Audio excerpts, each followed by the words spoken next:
மச்சான் புண்ணிக்கோட்டி எப்படா இருக்க? ரொம்ப நாளாச்சு பேசி. ஆ ஆ ஆ ஆ ஆ வேண்டா, நம்ம டவுனுக்கா போயிட்டு படம் பார்த்துட்டு வரலாம். ஆ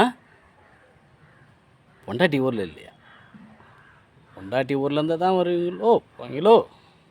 என் பொண்டாட்டி கூட இல்லை, எங்கள் மச்சானுங்க ஏதோ பாகம் பங்குறானுங்களாம், அதுக்கு போய் கையெழுத்து போட்டு வரேன் அப்படின்னு போயிட்டா. அதனால் போர் அடிக்குதுடா, படத்துக்கு போகலான்ட்டு. ஆ பங்கா எங்களுக்கு சே சே சே நாங்கள் அதுக்கெலாம் ஆசைப்படலடா. மச்சானுங்க ஏதோ கொத்தனார் வேலை செய்கிறானுங்க, நல்லா இருக்கட்டும்ன்ட்டு நாங்கள் 2 பேரும் முடிவு பண்ணிட்டோம். அதனால் ஆ உன் சம்சாரம்மா சொத்து வாங்கிறதுக்கு போயிருக்காங்களா அண்ணங்கையில்? ஐயோ டேய் பாவண்டா டேய், அவன் நல்லா இருக்கன்டா. உன் மச்சானுக்கு நீ உதவி செய்யலாம் கூட உபத்திரம் செய்யாதடா.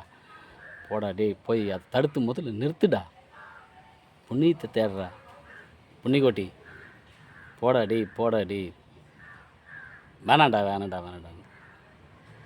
ஆ ஐயோ சரி சரி, நீ என்ன பண்ணுற, உடனே போயிட்டு உன் சம்சாரத்தை இட்டுன்னு வா.